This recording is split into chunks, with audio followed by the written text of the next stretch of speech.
Cuando nos referimos a modelos de compensación, hace referencia a una serie de compensaciones que pueden ser de naturaleza económica o emocional. Incluso hablamos de beneficios en especies, como la flexibilidad horaria o las iniciativas para facilitar la conciliación laboral y familiar. Es decir, que esta se trata de cualquier forma de pago que recibe el trabajador tras trabajar y asumir sus responsabilidades periódicamente. Autores como Kurt Lewis, Douglas MacGregor, Abraham Maslow y Friedrich Hebel hicieron parte de aquellas teorías que hoy conocemos como teorías motivacionales y que sirvieron como precursores para lo que hoy denominamos modelos de compensación. Generalmente, la remuneración se convierte en la fuente de ingreso de un trabajador por una tarea realizada. Por consiguiente, se entabla una relación laboral con quien recibe la remuneración y quien la entrega. En la mayoría de los casos, esta remuneración, al ser frecuente, requiere la forma de sueldo o salario según las condiciones establecidas entre las partes. Una de las principales características de la remuneración es que exista una contraprestación, donde el trabajador, a cambio de su trabajo, recibe una recompensa.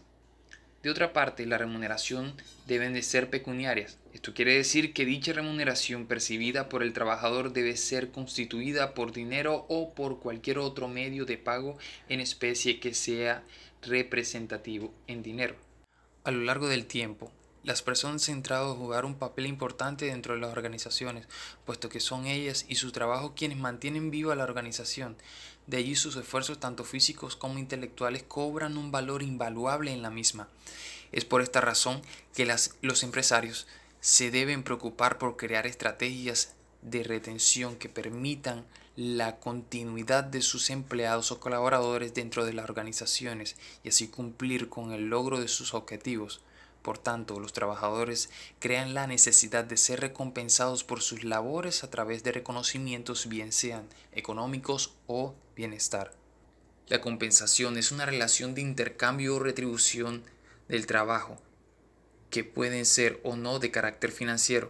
Las compensaciones empresariales incluyen salarios, prestaciones legales, sociales y otros beneficios que se deriven del trabajo y los desarrollos sociales. Las compensaciones pueden tener distintos significados para el empleado y el empresario. Taylor definió el incentivo como el ofrecimiento de una remuneración mayor de la que se da normalmente en la industria. Su administración científica recurría a incentivos para motivar a los empleados y así alcanzar a sobrepasar las metas de producción. Si hacían las tareas correctamente y en el tiempo asignado, recibían un incremento con respecto al salario ordinario. Los incentivos permiten entonces llenar expectativas tanto para los empleados como para los empleadores. Siendo bien administrados los incentivos, mejoran las condiciones de vida de las personas a nivel individual y colectivo, ya que ayudan a fortalecer los equipos de trabajo.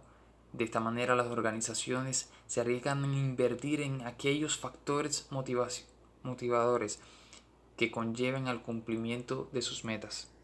Los tipos de incentivos más usados en la organización son aumento de salarios por méritos, gratificación por actuación individual, tarifa por pieza o destajo, comisión, incentivos por actuación del grupo y participación de utilidades.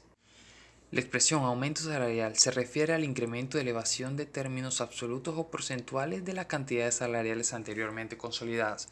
Por extensión, se puede también referirse al incremento de pluses o complementos no consolidados. Sin tener una clasificación definitiva, se pueden distinguir varios tipos de aumentos. Por ejemplo, según las causas que lo originan, como aumentos por razones personales, puede ser antigüedad, asistencia y puntualidad, competencias, etc. O por sustitución de mayores o responsabilidades, como promoción o polivalencias, por productividad o resultados, ya sean por cantidad y calidad de rendimiento dentro de su área de trabajo o por aplicación de una norma de carácter general como convenio colectivo.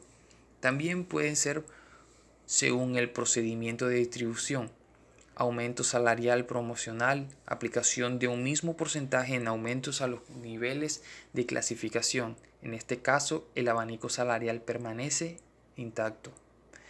según los efectos en el tiempo, aumentos de carácter indefinido, que pueden ser consolidables, ilimitado o retroactivo. Capital humano. Conjunto de conocimientos, habilidades y actitudes de las personas con que cuenta una organización para desarrollar el proyecto de empresa y alcanzar las metas y objetivos propuestos. El conjunto de los recursos humanos reales y potenciales de que dispone una organización en un tiempo dado constituye su capital humano. La satisfacción laboral puede ser definida como las actitudes que tiene el trabajador frente a su trabajo. Es un concepto bastante empleado y complejo, puesto que se relaciona con el entorno laboral, las exigencias del puesto, el tipo de liderazgo, la forma de recompensa, compensación, entre otros. La satisfacción se produce entonces cuando se cumplen las expectativas y gracias a estos arroja buenos resultados tanto interna como externamente. Bienestar laboral puede definirse como todo aquello que se hace por lograr en los trabajadores un nivel elevado de potencial y por mejorar su desarrollo integral, su calidad de vida y la de su familia. Además, es lograr en la persona un sentido de pertenencia e identidad por la organización. Motivación laboral. Es el esfuerzo, el impulso o la voluntad por alcanzar una meta. Este esfuerzo está relacionado a la satisfacción de una necesidad. Las motivaciones de las personas pueden variar de acuerdo a su personalidad o formas de ser. Entonces, mientras a una persona lo motiva el dinero, para otra es más importante el desarrollo personal o social.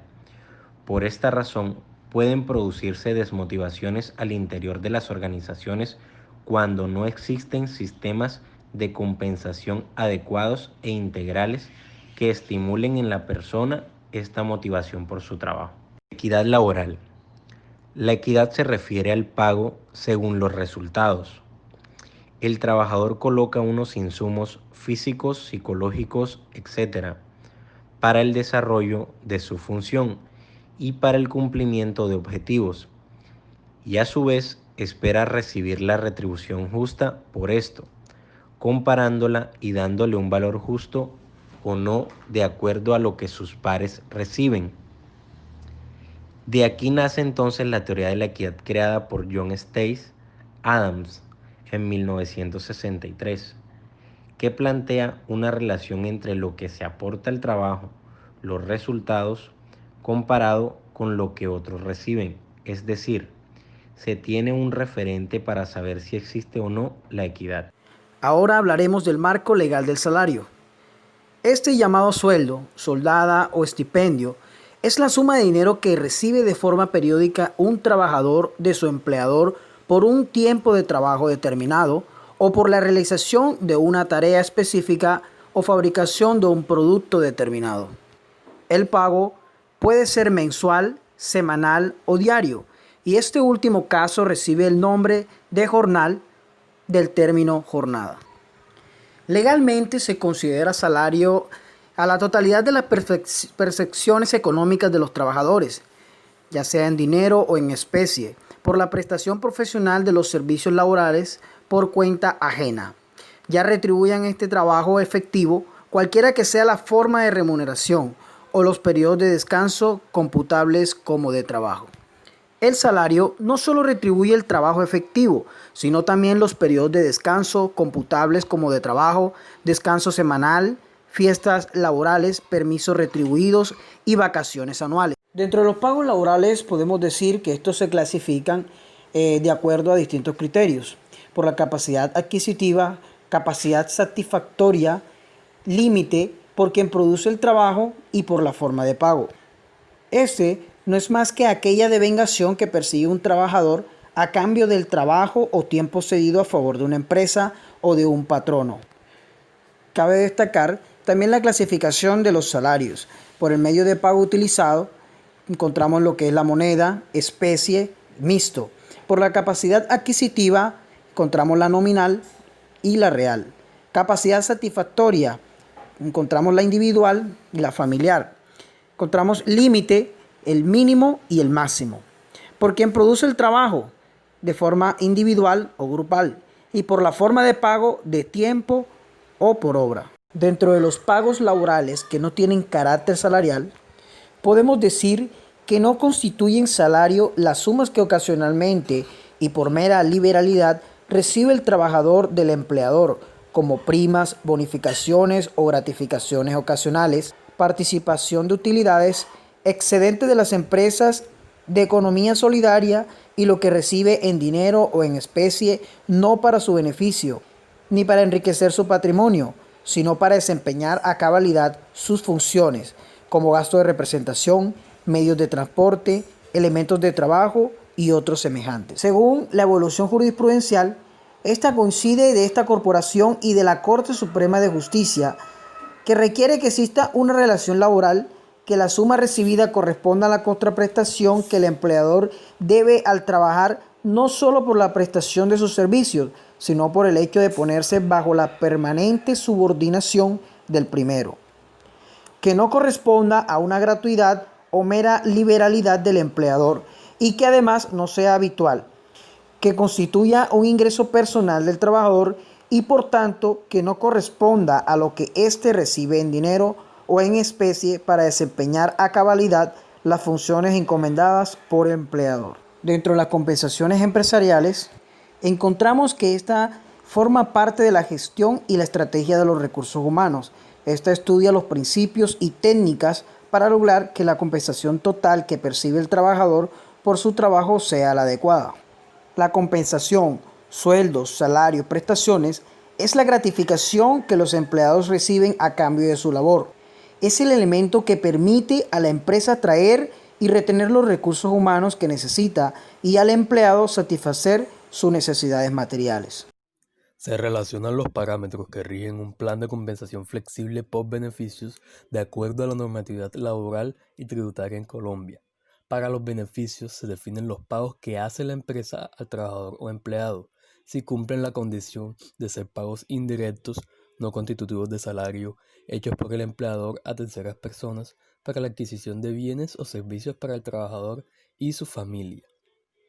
De acuerdo con el plan de beneficios para empleados que se fundamenta en la legislación laboral y tributaria vigente, hay pagos que no constituyen salario para ningún efecto, como por ejemplo las sumas que ocasionalmente y por mera liberalidad recibe el trabajador del empleador, como primas, bonificaciones, gratificaciones ocasionales, etcétera, etcétera.